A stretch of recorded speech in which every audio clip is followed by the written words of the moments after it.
다 같이 사도신경으로 신앙 고백하시면서 주일 예배를 드리겠습니다. 전능하사 천지를 만드신 하나님 아버지를 내가 믿사오며 그 외아들 우리 주 예수 그리스도를 믿사오니 이는 성령으로 잉태하사 동정녀 마리아에게 나시고 본디오 빌라도에게 고난을 받으사 십자가에 못 박혀 죽으시고 장사한 지 사흘 만에 죽은 자 가운데서 다시 살아나시며 하늘에 오르사 전능하신 하나님 우편에 앉아 계시다가 저리로서 산자와 죽은 자를 심판하러 오시리라. 성령을 믿사오며 거룩한 공예와 성도가 서로 교통하는 것과 죄를 사하여 주시는 것과 몸이 다시 사는 것과 영원히 사는 것을 믿사옵나이다. 아멘. 찬송가 304장입니다. 찬송가 304장입니다.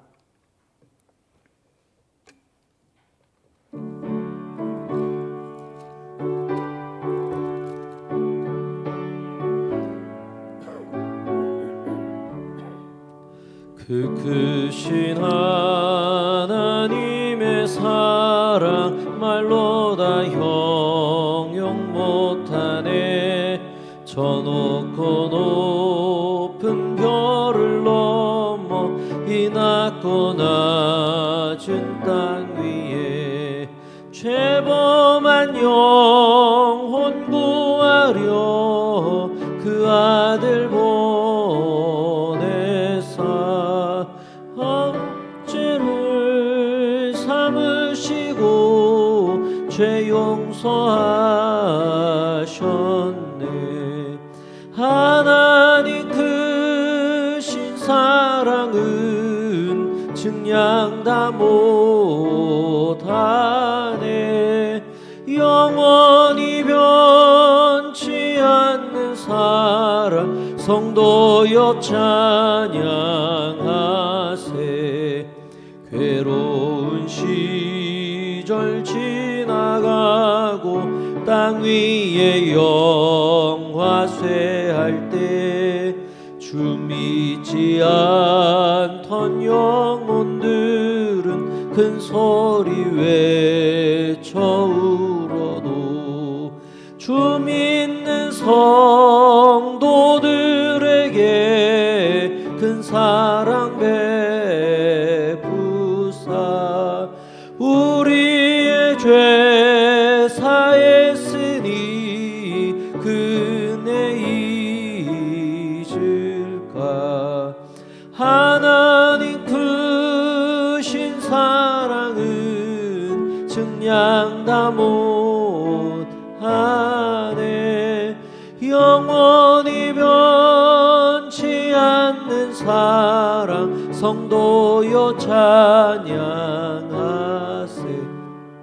하늘을 두루마리 삼고 바다를 먹물 삼아도 한없는 하나님의 사랑 다 기록할 수 없겠네. 하나님의 크신 사랑 그 어찌 다 쓸까. 저 하늘 높이 사도 채우지 못하리. 하나님 크신 사랑은 증량 다 못하네. 영원히 변치 않는 사랑 성도여 찬양하세.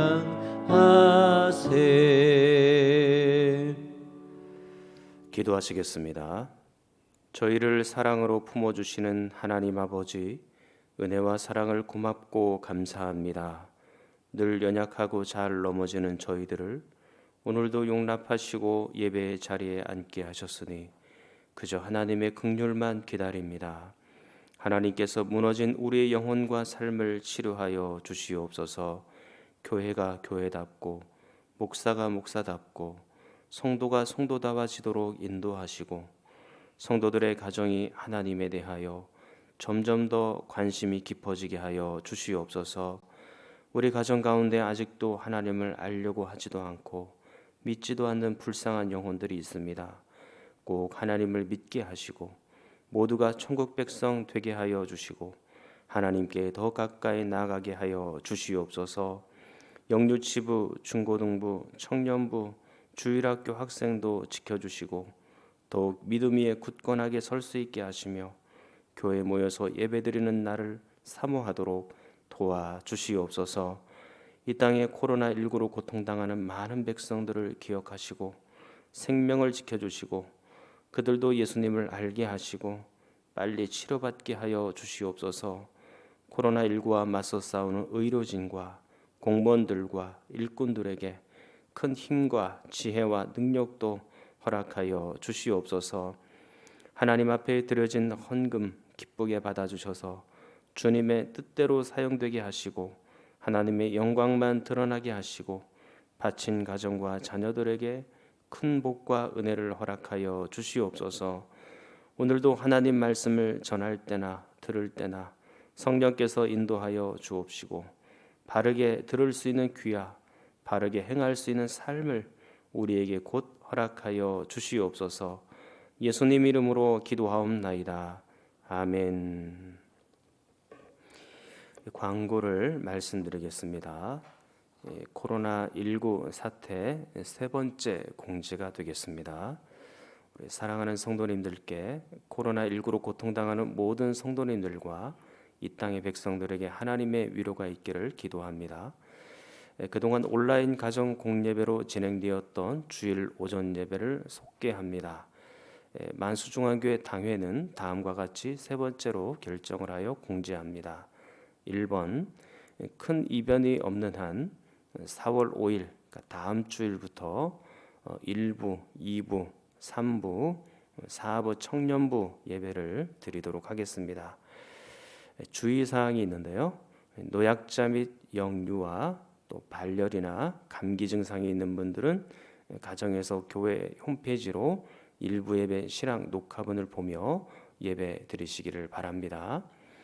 3부 예배를 드리시던 분들도 가급적 일부 예배, 그러니까 오전 7시에 오시면 거리를 두고 앉아서 예배 드릴 수 있습니다. 그동안 일부 예배 오셨던 분들뿐만 아니라 3부 예배자 중에서도 특히 우리 주사랑 선교회나 또 일남, 또 이남 전도회, 또 일려, 이여 전도회 등에서 일부 예배 오시는 곳으로 좀 협조를 해주시면 감사하겠다 생각이 듭니다.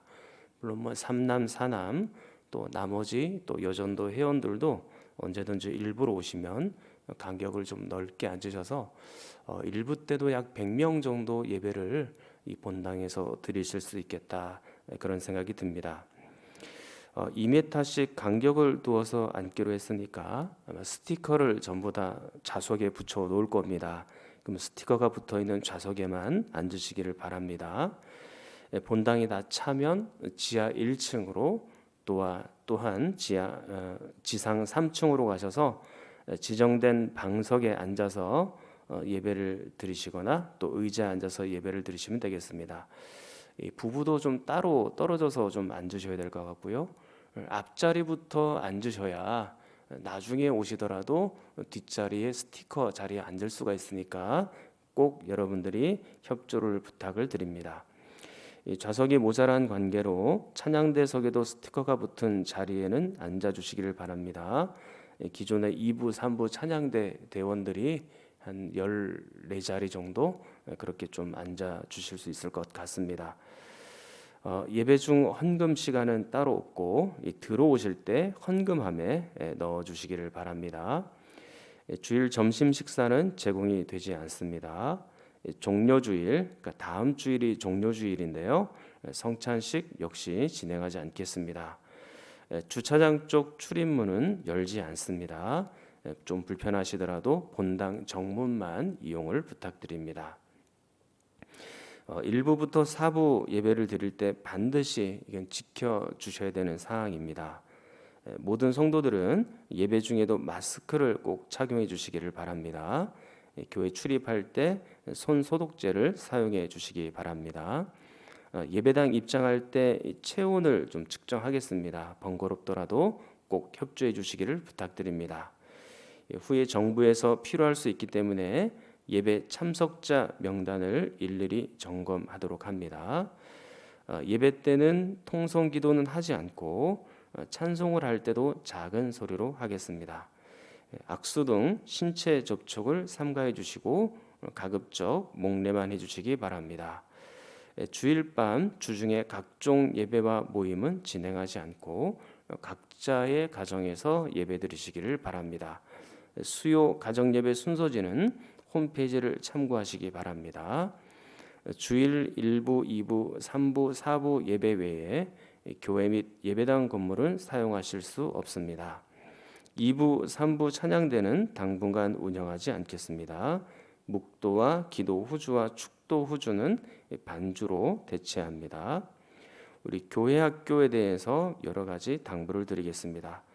교회 학교는 코로나19 사태가 안정될 때까지 당분간 모이지 않겠습니다.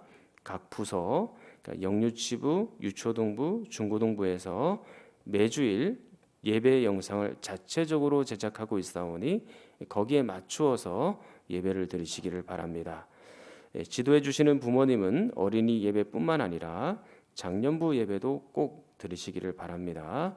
어린이 예배 딱 드린 것으로 이제 장년부 예배 다 끝났구나 그렇게 생각하시면 안 됩니다. 장년부 예배도 드리시고 또 어린이 예배도 드리시고 그렇게 하셔야 됩니다. 청년부는 사부 예배 후에 성경 공부 모임은 따로 없습니다. 우리 교회를 처음 방문하신 분들은 코로나19가 안정될 때까지 출입이 어렵사오니 이 점 널리 양해해 주시기를 바랍니다. 단 등록은 못하셨지만 그동안 출석하셨던 분들은 가능하며 대신 성함과 연락처를 우리 안내자들에게 알려주시기를 바랍니다. 차량에 대해서 안내를 드립니다. 지역 주민들의 이 불안을 좀 해소하기 위해서 가급적 개인 차량 이용을 자제해 주시기를 바랍니다. 원거리에서 오시는 분들은 자차를 이용하실 수밖에 없겠죠. 각자 그때는 주차를 해주셔야 되고요.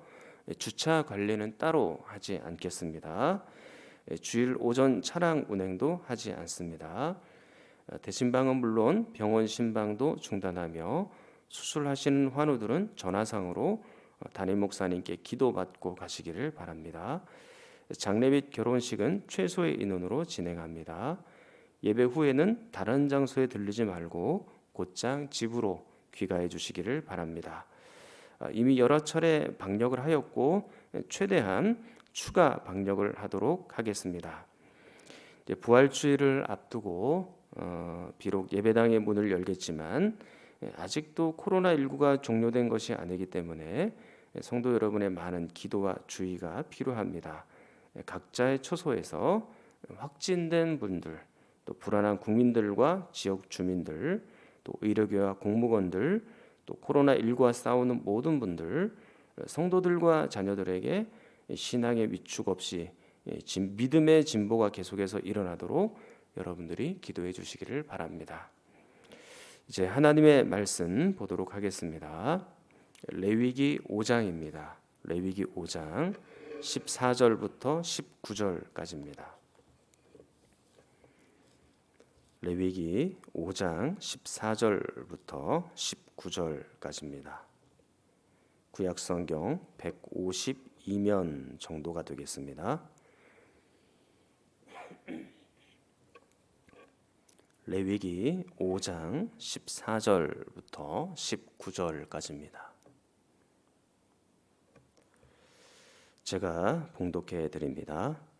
여호와께서 모세에게 말씀하여 이르시되 누구든지 여호와의 성물에 대하여 부지 중에 범죄하였으면 여호와께 속건제를 드리되 내가 지정한 가치를 따라 성소의 세겔로 몇 세겔 은에 상당한 흠없는 순양을 양떼 중에서 끌어다가 속건제로 드려서 성물에 대한 잘못을 보상하되 그것의 5분의 1을 더하여 제사장에게 줄 것이요 제사장은 그 속건제 순양으로 그를 위하여 속죄한즉 그가 사함을 받으리라. 만일 누구든지 여호와의 계명 중 하나를 부주중에 범하여도 허물이라 벌을 당할 것이니 그는 내가 지정한 가치대로 양떼 중 흠없는 순양을 속건 제물로 제사장에게로 가져갈 것이요 제사장은 그가 부주중에 범죄한 허물을 위하여 속죄한즉 그가 사함을 받으리라. 이는 속건제니 그가 여호와 앞에 참으로 잘못을 저질렀음이니라. 아멘. 하나님 은혜와 사랑과 평안이 여러분 가정과 또 부모님과 또 할머니 할아버지 어린 자녀들 우리 중고등부 학생들 우리 청년들에게 함께하기를 간절히 축원합니다. 아직은 모든 면에서 조심해야 되긴 하지만 다음 주일이 되면 예배당 문이 열리게 될 겁니다. 그것을 생각하면 마음이 참으로 설렙니다. 마치 초등학교 학생들이 입학을 앞두고 있는 것과 같이 마음이 그렇습니다. 그동안에 교회가 예배당 문이 닫혀 있어서 마음이 참 슬프고 어려웠을 텐데 여러분들을 다시 뵐 수 있다는 것, 그리고 여러분들을 다시 뵙고 함께 이 자리에 모여서 예배를 드릴 수 있다는 것, 그것은 마치 초등학생이 처음 학교를 가는 것 같은 그런 설레임, 그런 벅찬 감격이 든다라는 겁니다. 그동안에 우리 초등학교, 중학교, 고등학교, 대학교 입학식도 제대로 치르지 못했고 학교도 아직까지 한 번도 못 가본 그런 학생들도 있을 테지만 그 학생이나 또 그 부모님이 아이들을 학교에 보낼 때 벅찬 기대감이 있지 않습니까? 다음 주일 예배를 열 때 또 다 같이 모여서 예배를 드릴 때 그런 벅찬 마음이 있습니다. 오늘까지만 온라인 예배로 드리고 다음 주일에는 큰 이변이 없는 한 기쁜 마음으로 이 본당에서 예배를 드릴 수 있기를 바랍니다. 지난 주일까지 구약의 5대 제사 중에서 네 번째 속죄제에 대하여 상고를 해보았죠. 이 속죄제라는 것은 죄를 속하는 제사, 그리고 죄를 깨끗하게 하는 제사입니다. 그가 제사장이든지 족장이든지 평민이든지 누구든지 반드시 속죄제를 드려야 하는 것이죠. 심지어 속죄 제물을 제대로 드릴 것이 없는 가난한 사람들도 속죄제를 드려야 되는 것입니다. 그만큼 우리의 죄는 하나님과의 관계를 파괴하는 심각한 것이죠. 그렇기 때문에 가난한 사람들도 반드시 그 죄를 해결하고 가야만 했던 것입니다. 그런데 번제나 화목제가 그랬듯이 이 속죄제 역시도 가난한 사람들을 향한 배려가 있습니다. 제물의 값을 많이 낮춰준 것입니다. 자, 5장 7절에 보면 염소나 양을 드리지 못할 정도로 가난한 사람들은 비둘기 2마리를 드리도록 돼 있죠. 산비둘기든지 집비둘기든지 어쨌든 비둘기 2마리를 드리도록 돼 있습니다. 그것도 힘에 붙이면 5장 11절에 보니까 고운 가루로, 즉 고운 곡식 가루로 하나님께 드리면 된다라고 돼 있죠. 약하고 가난한 사람들을 위한 하나님의 배려이고 사랑이 여기에 있는 겁니다. 사랑하는 성도 여러분, 코로나19를 극복하는 3가지 방법을 말씀드렸습니다. 첫 번째로는 자신의 죄를 회개하는 것이죠. 교회가, 성도가 먼저 회개하는 겁니다. 그리고 두 번째로는 교회를 위하여, 또 어려움에 빠진 사람들을 위하여, 이 세상을 위하여 많이 기도해 주십시오. 그리고 세 번째는 오늘 성경에 있는 것처럼 약자와 가난한 사람들과 어려움에 빠진 사람들을 사랑하고 배려하시라 말씀드리고 싶습니다. 세상 사람들은 확진자와 또 특정 지역과 또 특정 나라를 비난하기 쉽죠. 그리고 심지어 교회 역시 비난의 대상이 되었습니다. 전국의 많은 교회들이 우리 교회처럼 온라인 가정 공예배로 전환을 했음에도 불구하고 또 몇몇 교회는 현장 예배를 드리는 교회도 아직 있죠.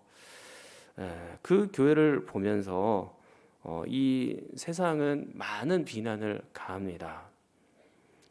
그게 참 억울하고 부당한 측면이 분명히 있어요. 그러나 우리는 예수님이 하셨던 것처럼 그 비난하는 사람들조차 사랑하고 품어야 된다라는 것입니다. 예수님처럼 억울하게 비난받고 돌아가신 분이 어디 있습니까? 우리는 그 모든 비난을 뚫고서 세상 사람들을 위해서 기도해야 되고 그들을 사랑해야 되는 것이죠. 세상 사람들은 이 교회가 어떤 곳인지를 정확하게 몰라요. 우리가 함께 모여서 예배를 드린다는 것이 어떤 의미인지를 잘 알지도 못합니다. 우리 성도들이 묵묵히 사랑을 보여주고 또 열심히 전도해서 그분들이 교회 안으로 들어와서 가르침을 받게 된다면 그때는 교회가 뭔지 예배가 뭔지를 이제는 정확하게 알 수 있게 되겠죠. 사랑하는 여러분, 여러분들의 각자의 삶에서 사랑을 부지런히 실천할 수 있기를 바랍니다. 특히 코로나19로 어려움에 빠진 사람들을 많이 배려해 주십시오. 그것이 성경대로 또 하나님 말씀대로 사는 길이고 이 어려움을 극복하는 길이 되리라 그렇게 믿습니다. 자, 오늘부터는 구약의 5대 제사 중에서 마지막 5번째 제사인 이 속건제를 살펴보도록 하겠습니다. 자, 15절에 보시면 속건제라는 단어가 나오죠. 이 속건제라는 단어의 뜻을 좀 알고 가야 될 것 같습니다. 한문 그대로 하면 속죄할 속, 허물 건 그렇게 됩니다. 그러니까 허물을 속죄하는 제사, 그게 바로 속건제인 것이죠.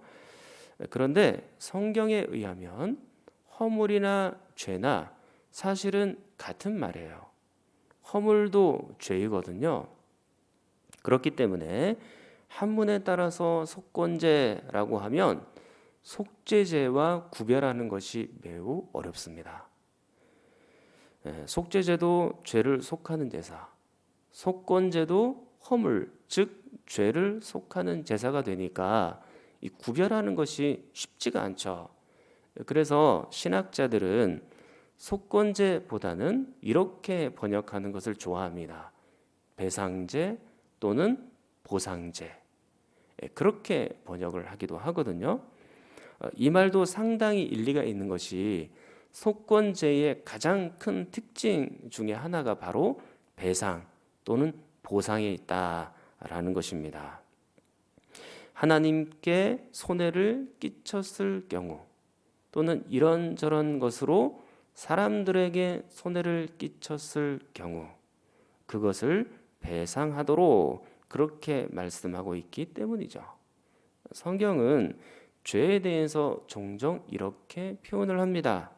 사람들이 죄를 짓는다는 것은 하나님께 큰 손해를 입힌 것이며 또 하나님께 반드시 배상을 하고 빚을 진 것으로 그렇게 표현을 합니다. 성경 한 구절을 한번 보도록 할게요. 누가복음 7장 41절 42절입니다. 같이 읽어보겠습니다. 이르시되 빚 주는 사람에게 빚진 자가 둘이 있어 하나는 500데나리온을 졌고 하나는 50데나리온을 졌는데 갚을 것이 없으므로 둘 다 탕감하여 주었으니 둘 중에 누가 그를 더 사랑하겠느냐. 자, 이 말씀의 배경은 죄를 많이 지은 한 여자를 예수님께서 그 죄를 탕감해 주시는 그런 장면이거든요. 자, 그런데 예수님께서 누가복음 7장 41절을 보니까 이 죄에 대해서 무엇으로 비유하고 계십니까? 빚으로 비유하고 계시죠. 그리고 이 죄를 지은 여자는 뭘로 비유하고 계시냐면 빚진 자라고 그렇게 비유를 하고 있다라는 점입니다. 그러므로 죄를 짓는다는 것은 하나님께 손해를 끼친 것이고 빚을 졌다는 그런 의미인 겁니다. 그래서 속건제는 바로 이 죄의 빚을 갚는 제사입니다. 그렇기 때문에 빚을 갚는 차원에서 배상을 하는 차원에서 배상제 또는 보상제 이렇게도 번역이 가능한 겁니다. 자, 그렇다면 속건제와 속죄제를 구별할 수 있겠죠? 속죄제는 죄를 속하는 제사 또는 죄를 깨끗하게 하는 제사입니다. 그럼 속건제는 무엇입니까? 죄를 지어서 손해를 입혔는데 그 값을 보상하고 배상하는 제사, 그게 바로 속건제가 되는 겁니다. 지금부터는 속건제 구조를 잠깐 보도록 하겠습니다. 이 속건제의 단락은 5장 14절부터 6장 7절까지 계속됩니다. 이 단락은 크게 두 부분으로 나눌 수 있는데 이 첫 번째 단락은 5장 14절부터 19절까지입니다. 이 부분은 하나님과 관계된 속건제입니다. 그리고 6장 1절부터 7절까지는 사람과 관계된 속건제, 이렇게 나누어 볼 수 있습니다. 오늘은 우리가 5장 14절부터 19절까지 말씀을 읽었는데요. 하나님과 관계된 속건제입니다. 하나님과 관계된 속건제 또는 배상제는 두 가지 경우에 이 속건제를 드리게 되어 있습니다. 첫 번째로 15절을 보십시오. 누구든지 여호와의 성물에 대하여 부지 중에 범죄하였으면 여호와께 속건제를 드리되, 그렇게 되어 있습니다. 언제 속건제를 드리라고 되어 있습니까? 여호와의 성물에 대하여 범죄하였을 때 속건제를 드립니다. 그리고 두 번째, 언제 속건제를 드립니까? 17절입니다. 만일 누구든지 여호와의 계명 중 하나를 부지 중에 범하여도 허물이라 벌을 당할 것이니, 그렇게 되어 있습니다. 두 번째는 언제 속건제를 드립니까? 여호와의 계명을 하나라도 범하였을 경우 그때는 속건제를 드려라, 그렇게 되어 있죠. 자, 오늘은 이 두 가지를 보고 마치도록 하겠습니다. 자, 첫 번째로 15절 여호와의 성물에 대하여 범죄한 경우를 보도록 하겠습니다. 여호와의 성물이라는 것이 무엇일까요? 성물, 그렇게 했으니까 거룩한 물건이라고 바로 표현할 수 있겠죠. 물론 원문에는 성물, 거룩한 물건이라는 뜻이, 그 의미가 포함되어 있는 것은 맞아요. 그러나 성물이라는 것은 그것보다 훨씬 더 포괄적인 개념으로 생각해 보아야 합니다. 이 거룩이라는 것이 원래 뜻이 뭐라고 했습니까? 구별, 그런 뜻이라고 했지 않습니까? 그러니까 15절에서 여호와의 성물은 물건만 가리키는 것이 아니에요. 물건만 가리키는 것이 아니고 하나님께 구별하여 바쳐진 모든 것을 성물이라고 말하는 것입니다. 그러니까 지성소 안에는 언약궤가 있죠. 성물입니다. 성소 안에는 떡상과 또 촛대와 분향단이 있지 않습니까? 다 성물입니다. 성전의 기구 또는 또 성전의 여러 가지 성물들을 그렇게 다 우리가 생각을 해볼 수 있죠. 그리고 이런 기구들이나 성물들뿐만 아니라 추수를 하고 나면 곡식의 첫 열매라든지 아니면 이 짐승이 새끼를 낳았을 때 그 첫 새끼 또는 11조, 이런 것들도 전부 하나님께 구별하여 바치지 않습니까? 그럼 이것도 성물이 되는 것입니다. 하나님께 구별하여 드리는 것을 어겼다면 여호와의 성물을 어기는 것이며 죄를 지은 것이며 그리고 하나님께 손해를 끼친 것이며 하나님께 빚을 진 겁니다. 그때는 어떻게 됩니까? 속건제 제사를 드려야 되는 것이고 하나님께 배상을 해야 되는 것이죠. 자, 그러면 어떤 배상을 해야 될까요? 하나님께. 성경을 보겠습니다. 15절. 자, 이번에는 다 같이 한번 읽어보겠습니다. 누구든지 여호와의 성물에 대하여 부지 중에 범죄하였으면 여호와께 속건제를 드리되 내가 지정한 가치를 따라 성소의 세겔로 몇 세겔 은에 상당한 흠없는 순양을 양떼 중에서 끌어다가 속건제로 드려서. 아멘. 자, 첫 번째 배상은 몇 세겔에 해당하는 순양을 하나님께 속건제 제사로 드립니다. 자, 두 번째 배상은 16절에 나오거든요. 성물에 대한 잘못을 보상하되 그것에 5분의 1을 더하여 제사장에게 줄 것이요. 그렇게 돼 있죠. 그러니까 두 번째 배상은 그 성물의 5분의 1, 즉 20%를 가산하여 제사장에게 준다라고 되어 있습니다. 그러니까 예를 들면 이런 것이죠. 곡식의 첫 열매를 하나님께 바쳐야 되는데 그걸 바치지 못한 겁니다. 그럼 어떻게 됩니까? 먼저 순양을 드려야 되고 또 그 곡식에다가 5분의 1을 더 가산하여 하나님께 바치는 거죠. 또 11조를 드려야 되는데 11조를 못 드렸어요. 그럼 어떻게 합니까? 순양도 드려야 되고 거기에다 5분의 1을 더 가산하여 하나님께 드리라. 그게 바로 배상제, 보상제의 개념인 것이죠.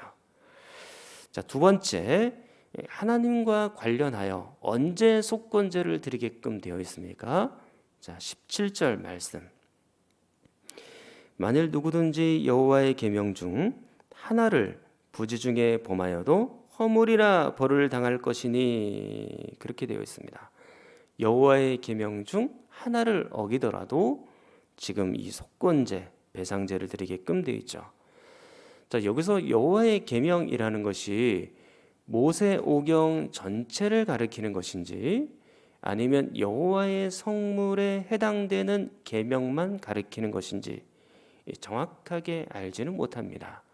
그러나 아무튼 여호와의 계명을 어길 때도 배상을 해야 하죠. 어떤 배상을 해야 될까요? 자, 18절입니다. 18절 말씀 같이 읽겠습니다. 그는 내가 지정한 가치대로 양떼 중 흠없는 순양을 속건제물로 제사장에게로 가져갈 것이요 제사장은 그가 부지 중에 범죄한 허물을 위하여 속죄한즉 그가 사함을 받으리라. 아멘. 순양을 하나님께 속건제로 바침으로써 배상하도록 그렇게 되어 있습니다. 자, 그리고 그렇게 하고 나서는 더 이상 배상이 나오지를 않죠. 방금 첫 번째로 여호와의 성물에 대하여 범죄하였을 때는 순양뿐만 아니라 거기에 5분의 1을 그 성물을 범한 것에 대하여 5분의 1을 더 가산하여 드리도록 그렇게 되어 있지 않습니까? 그런데 지금 여호와의 계명을 어길 때는 여기에 5분의 1을 더 가산하여 배상하라. 그 말씀이 보이지를 않아요. 왜 그럴까요? 여호와의 계명을 어기는 것이 이 성물에 대하여 범죄한 것보다 더 가볍기 때문에 그런 것일까요? 그런 것은 아니겠죠. 그것은 내가 계명을 어기긴 어겼는데 정확하게 무엇을 어긴지를 잘 모르기 때문에 그런 것입니다. 그러니까 분명히 여호와의 계명과 율법을 어기긴 어긴 것 같은데 정확하게 기억이 잘 안 나는 거예요. 그런데 뭔가 분명히 율법을 어긴 것 같은 그런 기분이 든 겁니다. 그럴 때는 얼마만큼 내가 하나님 앞에 손해를 끼쳤는지 특정할 수가 없잖아요. 그렇기 때문에 5분의 1 배상 없이 그냥 순양만 드리도록 그렇게 되어 있는 겁니다. 사랑하는 성도 여러분, 많은 사람들이 여호와의 계명에 대해서 오해를 해요. 여호와의 계명은 성도들의 삶을 옥죄는 것이고, 그리고 성도들을 굴레 씌우는 것이고, 성도들에게 짐을 지우는 옥죄는 것이다. 그렇게 많이 오해를 합니다. 그러나 여호와의 계명은 사람을 옥죄기 위한 것이 아니에요. 예수님도 이렇게 말씀하신 적이 있죠. 마태복음 11장 30절 말씀. 거기에 보면 이렇게 되어 있습니다. 이는 내 멍에는 쉽고 내 짐은 가벼움이라 하시니라. 아멘. 자, 여기서 예수님의 멍에는 예수님의 가르침을 말하는 것입니다. 예수님께서 제자가 어떤 길을 걸어가야 할지 그 제자의 길을 쭉 사람들에게 가르쳐 주셨거든요. 그리고 그 가르침을 실천하는 것은 쉽고 가벼운 것이다. 그렇게 말씀하고 있는 거예요. 물론 여러분들이 현실을 생각해 보면 예수님의 말씀대로 하나님의 계명대로 산다는 것, 그게 쉽고 가벼운 일입니까? 그것은 결코 쉽지도 않아 보이고 가벼워 보이지도 않죠. 분명 그런 측면이 있습니다. 그런데도 예수님께서는 쉽고 가볍다 그렇게 말씀하셨거든요. 왜 그럴까요? 예수님이 현실을 잘 몰라서 그러실까요? 우리에게 소망이 있는 것은 이 멍에를 매는 일은 우리 혼자 매는 것이 아니고요.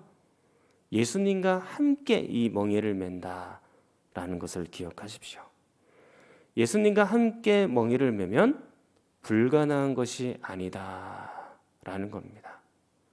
나 혼자 지고 가려고 하니까, 나 혼자 이걸 메고 가려고 하니까 힘든 거예요. 근데 예수님과 함께 매면 절대로 불가능한 것이 아니다. 그렇게 말씀하고 있는 겁니다. 그리고 또한 그 하나님의 계명을 지킨다는 것, 또 예수님의 계명을 지킨다는 것은 성도로서 바르게 살아가는 길이에요. 그러니까 여호와의 계명이라는 것이 사람들을 옥죄고 굴레를 씌우고 고통스럽게 하는 장치가 아니다라는 점이죠. 여호와의 계명은 사람이 사람답게 살 수 있도록, 그리고 성도가 성도답게 살 수 있도록, 그리고 바르게 살아갈 수 있도록 꼭 필요한 것입니다. 자, 여러분들이 한번 생각해 보십시오. 이 땅에 법이 필요합니까? 뭐 헌법이나 법률이나 뭐 규칙, 명령, 조례 뭐 이런 여러 가지 법들이 있지 않습니까? 법들이 이 땅 위에 필요하겠습니까? 뭐 여러분들은 다 필요하리라고 그렇게 생각을 합니다. 법이 없다면 어떻게 되겠어요? 이 나라가 운영이 제대로 되겠습니까? 질서는 어떻게 유지합니까? 법이 있어야 되죠. 법이 있어야 약한 사람들도 그나마 보호를 받을 수 있는 것이에요. 만약에 법이 없다면 말 그대로 동물의 세계가 되는 거죠. 그러니까 법이라는 것은 사람이 사람답게 살기 위한 최소한의 장치인 거예요. 그런 것처럼 하나님의 계명은 하나님 나라 안에서 법과 같은 위치인 것이죠. 성도가 성도답게 살아가기 위한, 바르게 살아가도록 하기 위한 장치라는 것입니다. 사람에게 굴레를 씌우고 멍에를 씌워서 막 속박하고 막 힘들게 하고 괴롭혀야 되겠다. 그게 아니라는 거예요. 성도들을 바르게 살게 하기 위한 안내인 것이죠. 그렇게 해서 하나님의 진노와 징계와 징벌을 벗어나게 하고 하나님의 백성들로 보호를 받으며 살 수 있게 되는 것이죠. 그런데 하나님의 백성으로서 이 계명과 법을 어긴다? 그렇게 되면 하나님께 손해를 끼친 것이고 빚을 진 것이고 그렇게 되는 겁니다. 즉 죄라는 말이에요. 그러면 순양을 들어서 속건제 배상을 하나님께 꼭 해야 되는 겁니다. 자, 이렇게 해서 하나님과 관련된 속죄제를 보았는데, 자, 19절 말씀, 레위기 5장 19절 또 이렇게 말씀을 합니다. 같이 읽겠습니다. 이는 속건제니 그가 여호와 앞에 참으로 잘못을 저질렀음이니라. 자, 이 말씀을 원문에 기초하여 재번역을 해보면 이렇게도 번역이 가능하거든요. 이는 속건제니 그가 참으로 여호와 앞에서 죄책을 갖고 있었다. 죄책이라는 것은 죄의 책임을 말하는 거예요. 잘못을 했으면 죄를 책임져야 된다. 죄에 대해서 책임져야 된다라는 말이죠. 그것은 인간이 죄를 지었을 경우에는 죄에 대한 책임을 지고 배상의 의무가 있고 또 배상의 책임이 있다라는 의미인 것이죠. 물론 우리의 죄가 이렇게 큰데 얼마를 드린들 이 세상에 있는 모든 것들을 가지고 하나님 앞에 속건제를 드린들 우리의 죄를 다 갚고 보상할 수 있겠습니까? 그런데도 불구하고 사랑과 긍휼이 풍성하신 하나님께서는 순양이라는 그리고 그 성물에 또는 그 계명을 어긴 것에 대하여 조금 배상을 정하여서 얼마만큼의 배상을 정하여서 인간들이 자신의 배상을 자신의 죄에 대해서 배상할 수 있도록 하나님이 배려를 하신 거예요. 그러니까 그것은 하나님의 큰 사랑인 것이죠. 사랑하는 여러분, 우리가 이렇게 큰 배려와 사랑을 받은 사람들입니다. 그렇다면 우리는 하나님께 대하여 어떠한 마음을 가지고 살아가야 될까요? 이렇게 큰 배려와 사랑을 받았으니 여러분의 마음과 여러분의 삶을 하나님 앞에 온전하게 다 드려야 되는 거죠. 하나님은 나를 위해서 큰 사랑을 베풀어 주셨으며 배려를 해 주셨기 때문에 우리가 하나님 앞에 마음을 다하여 예배를 드리고 마음을 다하여 시간과 또 물질과 우리의 재능을 하나님 앞에 돌려드려야 되는 겁니다. 그저 형식적인 사랑은 안 됩니다. 그저 형식적인 재물, 형식적인 헌금, 또 어떤 마음이나 또 어떤 그 생각이 빠져 있는 그 예배, 그 재능은 그것은 하나님이 받지 않으시는 것이죠.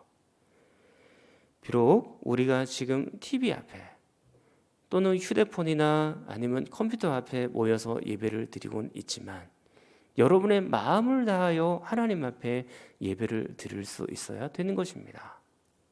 그리고 또한 하나님을 사랑하는 그 마음은 우리의 이웃을 향하여 표현되어져야 되죠.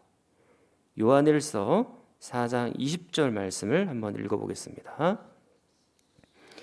누구든지 하나님을 사랑하노라 하고 그 형제를 미워하면 이는 거짓말하는 자니 보는 바 그 형제를 사랑하지 아니하는 자는 보지 못하는 바 하나님을 사랑할 수 없느니라. 아멘. 자, 하나님을 사랑한다 하면서도 이웃을 미워한다는 것은 하나님을 사랑하는 것이 아니죠. 하나님을 사랑한다는 그 말은 거짓말로 판명이 난다라는 얘기입니다. 우리가 여호와의 성물을 침범하고 여호와의 계명을 어겨서 하나님의 미움을 받아야 될 자들인데 오히려 하나님의 배려와 사랑을 받았지 않습니까? 그 사랑을 이웃에게, 형제에게, 세상 사람들에게 나누어 주시기를 바랍니다. 나에게 비록 아픔을 주고 교회를 향하여 비난한 사람이라 할지라도 미워하지 마시고 사랑하십시오. 요즘 코로나19로 인해서 교회는 공공의 적이 된 것처럼 생각하고 비난하는 사람들이 있습니다. 비난하는 정도가 아니고 굉장히 많이 욕을 먹고 있죠. 그래도 그 세상 사람들을 너무 미워하지 마시고 오히려 큰 사랑으로 품으십시오. 이 사랑의 계명은 무거운 것도 아니며 할 수 없을 것처럼 보이는 것도 아닙니다. 자, 성경은 이렇게 말씀해요. 요한일서 5장 3절. 같이 한번 읽겠습니다. 하나님을 사랑하는 것은 이것이니 우리가 그의 계명들을 지키는 것이라. 그의 계명들은 무거운 것이 아니로다. 아멘. 사랑의 계명을 지키는 것은 무거운 것이 아니다. 그렇게 지금 말씀하고 있죠. 여러분들이 이쯤에서 예수님의 말씀이 떠오를 겁니다. 마태복음 11장 뭐라고 했습니까? 예수님께서 가르쳐 주신 그 말씀은 쉽고 가벼운 것이다. 그렇게 말씀을 했죠. 지금 요한일서에서도 똑같이 우리에게 말씀해 놓고 있는 겁니다. 그리스도인 정도면 우리는 비난하는 사람들조차도 사랑할 수 있다. 가능하다. 할 수 있다라는 얘기입니다. 왜 그렇습니까? 우리는 하나님의 사랑을 깨달은 사람이기 때문에 그런 것이죠. 우리가 하나님의 미움을 받아야 마땅한 사람이지만 도리어 하나님의 배려를 받고 하나님의 사랑을 받지 않았습니까? 그 하나님의 사랑을 깊이 깨달았기 때문에 우리도 세상에 있는 사람들을 사랑하는 것입니다. 오해하지 마십시오. 세상을 사랑하는 것이 아닙니다. 세상의 가치관, 세상의 어두움, 세상의 죄악을 사랑하는 것이 아니죠. 세상에 있는 사람들을 사랑하는 겁니다. 심지어 세상 속에 숨어서 익명으로 교회를 비난하는 사람들조차도 큰 사랑으로 품고 사랑하라 라는 것입니다. 그리고 각자에게 맡겨주신 재능과 물질을 또 시간을 통해서 각자의 삶에서 그 사랑을 실천하고 여러분보다 더 어려운 사람들을 도와주고 배려하는 그런 사람들이 되어야 하는 거죠. 그것이 바로 속건제 안에 포함된 하나님의 사랑을 실천하는 길인 겁니다. 이제 말씀을 정리하겠습니다. 오늘은 속건제를 상고하되 하나님과 관련된 속건제를 상고해 보았습니다. 속건제라는 것은 배상이 있는 제사, 보상이 있는 제사, 그렇게 말씀드릴 수 있겠습니다. 죄라는 것은 하나님께 손해를 끼친 것이고 또 빚을 진 개념이라고 말씀을 드렸죠. 그것에 대해서 배상을 하는 거죠. 그럼 언제 속건제, 언제 배상제, 보상제를 드리는 것입니까? 첫 번째로 보니까 15절에 보면 여호와의 성물에 대해서 범죄하였을 경우, 두 번째로는 17절 여호와의 계명을 어겼을 경우에 속건제, 배상제를 드리게끔 되어 있습니다. 그런데 그 배상금은 너무나도 감사하게도 순양 한 마리 그리고 5분의 1을 더 가산하여 배상을 하죠.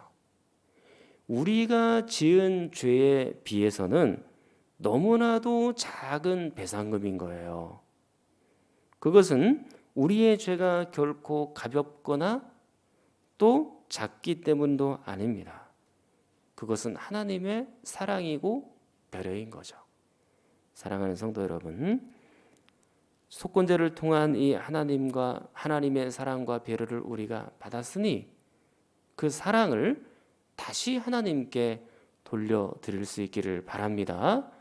마음을 다하여 예배도 드리시고 또 마음을 다하여 여러분의 삶을 거룩하게 살아도 가시고 마음을 다하여 여러분의 모든 생각도 또 말도 잘 정리할 수 있기를 바랍니다. 그것이 바로 하나님을 사랑합니다 라는 것을 증명하는 길이에요. 그리고 또한 여러분의 이웃을 미워하는 것이 아니라 여러분을 비난하는 사람들조차도 사랑하는 것, 그것이 바로 하나님을 사랑한다는 증거가 되는 겁니다. 그 사랑의 마음들이 분명히 이 코로나19를 이기게 하실 줄 믿습니다. 우리 한번 통성으로 함께 가정에서 기도합니다. 하나님 아버지, 우리가 하나님께 큰 죄를 지었음에도 여전히 큰 사랑을 베풀어 주셔서 감사합니다. 이제 우리도 받을 사랑만 생각하지 않고 하나님께 그 사랑을 돌려드립니다. 예배와 마음과 말과 삶에서 하나님 사랑이 드러나게 하시고 특히 우리의 이웃을 사랑케 하여 주시옵소서. 코로나19로 고통당하는 사람들에게 사랑의 실천이 있게 하시고 교회와 성도들을 비난하는 그들도 큰 사랑으로 품게 하여 주시옵소서.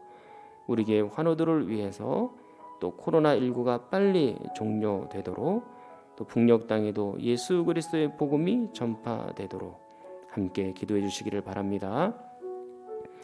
전능하신 아버지 하나님, 은혜를 고맙고 감사합니다.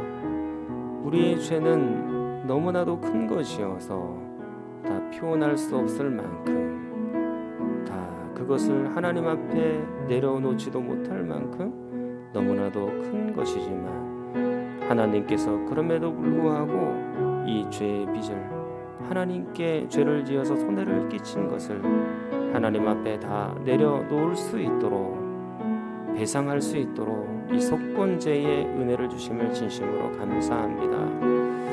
아버지 하나님, 저희들이 하나님의 그 큰 사랑을 입었습니다. 하나님의 그 큰 배려를 받았습니다. 그렇다면 이제 우리가 어떤 사랑으로 하나님 앞에 나아가야 할지 우리 성도들이 곰곰이 생각해 하여 주시옵소서. 마음을 다한 예배가 있게 하여 주시옵소서.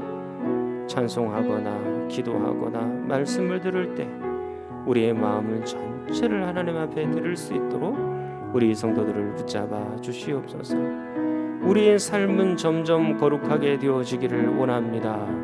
우리의 말 속에서, 우리의 생각 속에서, 우리의 삶과 행동 속에서 하나님 앞에 정직하고 또 하나님 앞에 우리의 욕심과 과욕을 내려놓고 음란한 것과 도둑질과 미워하는 마음을 내려놓고 정말로 우리의 삶을 거룩하게 하나님 앞에 드림으로 하나님 사랑합니다.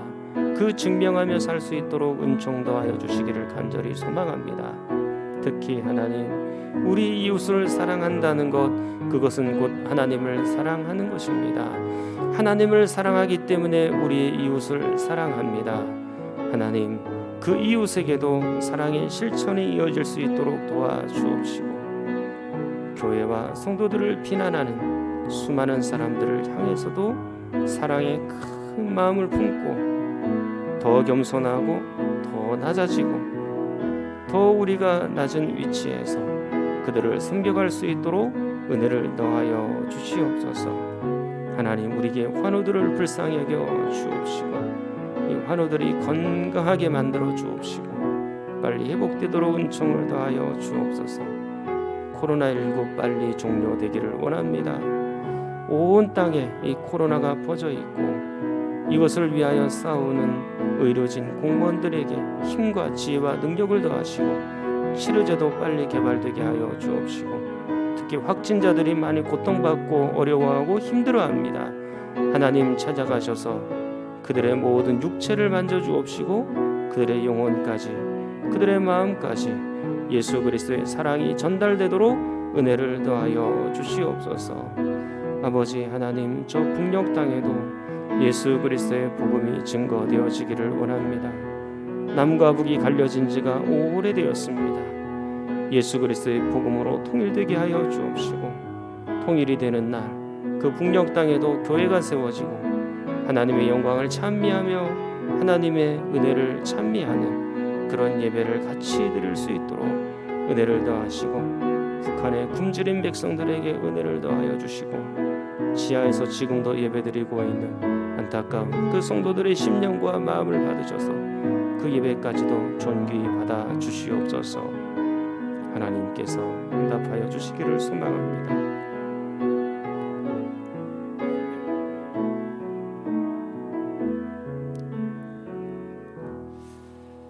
전능하신 아버지 하나님, 우리의 죄가 참으로 큼에도 불구하고 하나님께서 우리에게 속건제라는 작은 배상을 하도록 은혜를 베풀어 주셨습니다.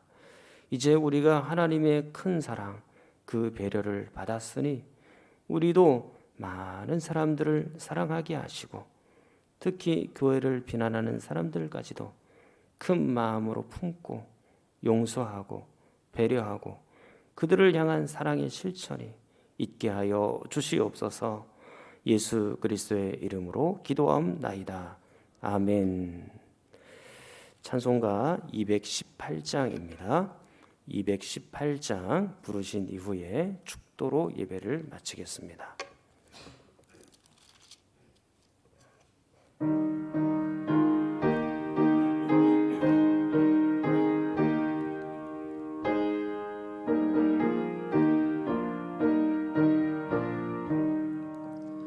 내 맘과 정성을 다하여서 주 너의 하나님을 사랑하라. 내 몸을 아끼고 사랑하듯 형제와 이웃을 사랑하라. 주께서 우리에게 명하시니 그 명령 따라서 살아가리. 널 미워 해치는 원수라도 언제나 너 그렇게 사랑하라. 널 핍박하는 자 위에서도 신실한 마음으로 복을 빌라. 주께서 우리에게 명하시니 그 명령 따라서 살아가리. 나 항상 주님을 멀리하고 형제를 사랑하지 못하였다. 이러한 죄인을 사랑하사 주께서 몸버려 죽으셨다. 속죄의 큰 사랑 받은 이 몸 내 생명 다 바쳐 충성하리.